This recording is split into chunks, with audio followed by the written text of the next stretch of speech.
Advocate Shri Padmanabhan, ഒരു വ്യാഴവട്ട കാലമായി നരേന്ദ്രമോദി സർക്കാർ കേന്ദ്രത്തിലുണ്ട്. എന്തുകൊണ്ട് ബംഗ്ലാദേശികളുടെയും അതുപോലെ രോഹിംഗ്യൻസിൻ്റെയും നുഴഞ്ഞുകയറ്റം തടയാൻ പറ്റിയില്ല, അതിനെ പ്രതിരോധിക്കാൻ പറ്റിയില്ല എന്നാണ് ആഷിം അരീ ചോദിച്ചിരിക്കുന്നത്.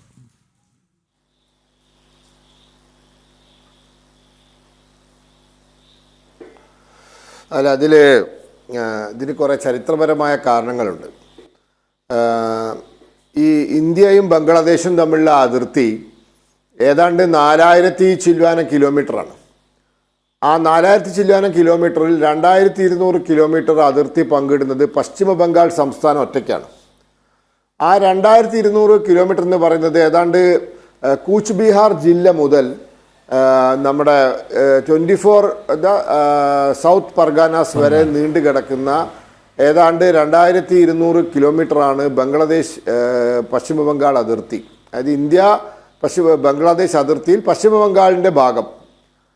ഈ 2200 ചില്വാനം കിലോമീറ്റർ ഉൾപ്പെടെയുള്ള 4000 കിലോമീറ്റർ അതിർത്തിയിൽ നമ്മൾ ഫെൻസിങ് തുടങ്ങിയത് 1998-ലാണ്. 1998 വരെ ഇന്ത്യ ബംഗ്ലാദേശ് അതിർത്തിയിൽ ഫെൻസിങ് ഇല്ല. ഒരു കാരണം എന്താണെന്ന് ചോദിച്ചു കഴിഞ്ഞാൽ, ബംഗ്ലാദേശും നമ്മളുടെ ബന്ധം അങ്ങനെയായിരുന്നു. ഇപ്പം നേപ്പാൾ ഇന്ത്യ അതിർത്തിയിൽ ഫെൻസിങ് ഇല്ല, ഭൂട്ടാൻ ഇന്ത്യ അതിർത്തിയിൽ ഫെൻസിങ് ഇല്ല. അതേപോലെ ബംഗ്ലാദേശ് ഇന്ത്യ അതിർത്തിയിൽ ഫെൻസിങ് ഉണ്ടായിരുന്നില്ല. കാരണം ബംഗ്ലാദേശ് എന്ന രാജ്യം നമ്മൾ സൃഷ്ടിച്ച രാജ്യമാണ്. ഈ രണ്ട് രാജ്യത്തിലും ആളുകൾ തമ്മിൽ കുടുംബപരമായ ബന്ധമുണ്ട്. അതിർത്തി ജില്ലകളിൽ അല്ലെങ്കിൽ അതിർത്തി ഗ്രാമങ്ങളിൽ മുഴുവൻ കുടുംബ ബന്ധം. ഇവിടുന്ന് ആൾ അങ്ങോട്ട് പോകും, അവിടുന്ന് ഇങ്ങോട്ട് വരും, അവർ സാധനം വാങ്ങാൻ ഇവിടെ വരും, നമ്മൾ സാധനം വാങ്ങാൻ അങ്ങോട്ട് പോകും. ഒരു ഫ്രീ ട്രാൻസിസ്റ്റ് ആയിരുന്നു. പക്ഷേ പിന്നീട് ബംഗ്ലാദേശികൾ ഇന്ത്യയിലേക്ക് വല്ലാതെ കുടിയേറുന്നുണ്ട്. അതൊരു അനധികൃത കുടിയേറ്റമാണ്. ഏതാണ്ട് 2 കോടിയോളം ബംഗ്ലാദേശികൾ ഇന്ത്യയിലുണ്ട് എന്നുള്ള രീതിയിലൊക്കെ വാർത്തകൾ വന്നപ്പോഴാണ് ഇതിന് ഒരു അറുതി വരുത്താൻ, ഒരു നിയന്ത്രണം വരുത്താൻ 1998 ശ്രീ ലാൽകൃഷ്ണ അഡ്വാനി ഇന്ത്യയുടെ ആഭ്യന്തരമന്ത്രിയായപ്പോഴാണ് ഫെൻസിങ് തുടങ്ങുന്നത്. 2004 വാജ്പേയി സർക്കാർ പോകുമ്പോഴേക്കും ഏതാണ്ട് 70% ഫെൻസിങ് പൂർത്തിയാക്കിയിട്ടാണ് പോയത്. അങ്ങനെ ഫെൻസിങ് പൂർത്തിയാക്കിപ്പോയി. അത് എല്ലാ സംസ്ഥാനങ്ങളിലും പൂർണ്ണമായി ചെയ്യാൻ പറ്റിയിരുന്നില്ല. മണിപ്പൂരിൽ പറ്റിയിരുന്നില്ല, മേഘാലയയിൽ പറ്റിയിരുന്നില്ല, ഇങ്ങനെയുള്ള സംസ്ഥാനങ്ങളിൽ പറ്റിയിരുന്നില്ല. പക്ഷേ 70% ഫെൻസിങ് പൂർത്തിയാക്കിയിരുന്നു. പിന്നീട് 10 കൊല്ലം UPA സർക്കാർ ഭരിച്ച സമയത്ത് ആ ഫെൻസിങ് ഒരു ഒച്ചിൻ്റെ വേഗതയിലാണ് അത് മുന്നോട്ട് പോയത്. ഇപ്പോഴുള്ള അവസ്ഥ, ഈ ബംഗ്ലാദേശ് ഇന്ത്യ അതിർത്തിയിൽ ഈ ഏതാണ്ട് 400 ചില്വാനം കിലോമീറ്റർ പശ്ചിമ ബംഗാളിൽ മാത്രം ഫെൻസ് ചെയ്യാൻ ബാക്കിയുണ്ട് എന്നാണ്. 400 ചില്വാനം കിലോമീറ്റർ പശ്ചിമ ബംഗാളിൽ മാത്രം ഫെൻസ് ചെയ്യാൻ ബാക്കിയുണ്ട്. മേഘാലയയിലും മറ്റുമൊക്കെ ചില്ലറ ഫെൻസിങ് ഇനിയും ബാക്കിയാണ്. ആ സമയത്താണ് ഈ മോദി സർക്കാർ 2014 അധികാരത്തിൽ വന്നതിന് ശേഷം വീണ്ടും അത് സ്പീഡപ്പ് ചെയ്തു ഈ ഫെൻസിങ്. അപ്പോഴാണ് ഈ പശ്ചിമ ബംഗാൾ അധികാരത്തിലുള്ള മമതാ ഗവൺമെൻറ്റിന് ഭൂമി ഏറ്റെടുത്ത് കൊടുക്കേണ്ടത്. അതായത് നമ്മുടെ രാജ്യത്ത് എന്ത് വികസന പദ്ധതിക്കാവട്ടെ, റോഡ് ഉണ്ടാക്കാനാവട്ടെ, അതിർത്തി ഫെൻസിങ് ആവട്ടെ, എന്താണെങ്കിലും ഭൂമി അക്വയർ ചെയ്യേണ്ടത്, ലാൻഡ് അക്വയർ ചെയ്തിട്ട് കൈമാറേണ്ടത് സംസ്ഥാന സർക്കാരാണ്. അപ്പോൾ ബംഗ്ലാദേശ് അതിർത്തിയിൽ ഫെൻസിങ് സുഗമമാക്കാൻ ലാൻഡ് അക്വയർ ചെയ്ത് കൈമാറാൻ മമതാ സർക്കാർ തയ്യാറായില്ല. അതിൻ്റെ ഫലമായി കൽക്കട്ട ഹൈക്കോടതിയെ കേന്ദ്ര സർക്കാർ സമീപിച്ചു. എന്നിട്ട് കൽക്കട്ട ഹൈക്കോടതി ഉത്തരവുണ്ടായിട്ടും മമതാ സർക്കാർ തയ്യാറായില്ല. പിന്നീട് സുപ്രീം കോടതിയുടെ നിർദ്ദേശം വന്നിട്ടും തയ്യാറായില്ല.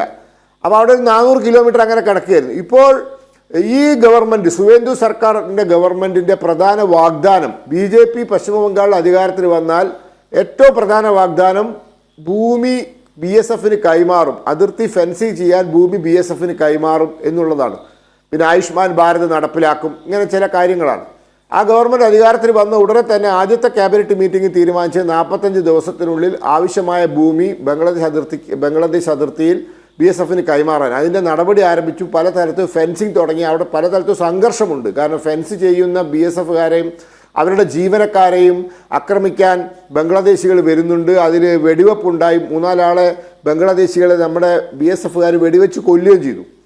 ഇതാണൊരു അവസ്ഥ. അപ്പോൾ ഇത് മുതലാക്കിയിട്ടാണ് വലിയ തോതിലുള്ള നുഴഞ്ഞുകയറ്റം. ഒരുപക്ഷെ പണ്ട് നടന്നതുപോലെ നടക്കുന്നില്ലെങ്കിലും ഇപ്പോഴും അത് നടക്കുന്നുണ്ട്. പിന്നെ പണ്ട് ഇങ്ങോട്ട് കടന്ന പലരും ഇവിടെ അമാൽഗമേറ്റ് ചെയ്തിട്ടുണ്ട്, ഇവിടെ പലരും ലയിച്ച് ചേർന്നിട്ടുണ്ട്, ഇവരെ ഐഡന്റിഫൈ ചെയ്യാൻ പറ്റാത്ത രീതിയിലായിട്ടുണ്ട്. പലരും ആധാർ കാർഡും റേഷൻ കാർഡും വോട്ടർ ID ഒക്കെ സ്വന്തമാക്കിയിട്ടുണ്ട്. അതിന് ബംഗാൾ ഭരിച്ച ഇടതുപക്ഷ സർക്കാർ ഉത്തരവാദിയാണ്, മമതാ ബാനർജിയും ഉത്തരവാദി. ഈ രണ്ട് തൃണമൂൽ കോൺഗ്രസ് ഗവൺമെൻറ്റും ഇടതുപക്ഷ ഗവൺമെൻറ്റും അത് ചെയ്തു കൊടുത്തിട്ടുണ്ട്, സഹായം ചെയ്തു കൊടുത്തിട്ടുണ്ട്. അവരാണ് SIR വന്നപ്പോൾ പുറത്തായത്. കാരണം അവരോട് അച്ഛൻ്റെ എന്താ പറയുക ആധാർ കാർഡും അച്ഛൻ്റെ ജനന സർട്ടിഫിക്കറ്റും അച്ഛൻ എവിടെയാണ് ജനിച്ചതെന്നും ഒക്കെ ചോദിക്കാൻ പറഞ്ഞപ്പോഴാണ് പെട്ടത്. കാരണം 20 കൊല്ലം 30 കൊല്ലം മുന്നേ വന്നവൻ്റെ അവൻ്റെ അച്ഛൻ ബംഗ്ലാദേശിയാണല്ലോ. അപ്പോൾ അതില്ലാണ്ടായപ്പോഴാണ് 90,66,000 പശ്ചിമ ബംഗാൾ വോട്ടർമാർ ഔട്ടായത്. അത് SIR ആസാമിൽ നടപ്പിലാക്കി, ബീഹാറിൽ നടപ്പിലാക്കി. ഇപ്പോൾ നിരവധി ലക്ഷം ആളുകൾ ഓരോ സ്ഥലത്തുനിന്നും ഔട്ടായിക്കൊണ്ടിരിക്കുകയാണ്. ഞാൻ ഒരു ഉദാഹരണം കൂടി പറഞ്ഞ് അവസാനിപ്പിക്കാം. 2019 അവസാനം 20 ആദ്യത്തിൽ ഇവിടെ ബാലുശ്ശേരിക്ക് അടുത്തൊരു സ്ഥലത്ത് ബംഗാളിൽ നിന്നും വന്നു എന്ന് പറയുന്ന ഒരു ചെറുപ്പക്കാരൻ അവിടെ ലോക്കലായിട്ടൊരു കല്യാണം കഴിച്ചു. ബംഗാളിലാണെന്നാണ് പറഞ്ഞത്. ആ സമയത്താണ് CAA നിയമം വരുന്നതും ബഹളം തുടങ്ങുന്നു. ഇയാളെ ഒരു ദിവസം കാണാണ്ടായി.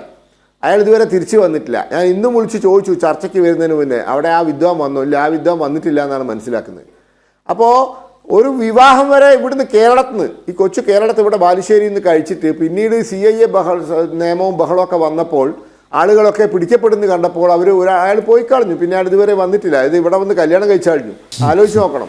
അപ്പോൾ ഇങ്ങനെയുള്ള കുഴപ്പങ്ങൾ നമ്മളുടെ ഒരു ഹിസ്റ്റോറിക്കൽ എന്താ പറയുക, നമ്മുടെ ഒരു ഭാണ്ഡക്കെട്ടാണ്, നമ്മുടെ ഒരു ബർഡനാണ്. അത് കഴിഞ്ഞ കാലങ്ങളിലെ നയ സമീപനങ്ങളുടെ ഒരു പ്രശ്നമാണ്. അത് പരിഹരിക്കാൻ ഇപ്പോൾ ഇനി അത് എളുപ്പത്തിൽ നടക്കും. കാരണം ബംഗാളിൽ അധികാര കൈമാറ്റം ഉണ്ടായതുകൊണ്ട്. ഏതായാലും വരുന്ന നാളുകളിൽ ഇത് കർശനമായ നടപടി സ്വീകരിക്കണം. ഇത് വലിയൊരു അപകടമാണ്. ഇതിന് പല സ്ഥലത്തും സർക്കാർ തലത്തിലുള്ള മൗനാനുവാദം കിട്ടുന്നുണ്ട് എന്നുള്ളതാണ് ഏറ്റവും ദുഃഖകരമായ വസ്തുത. കേരളത്തിലടക്കം അല്ലേ വക്കീലെ?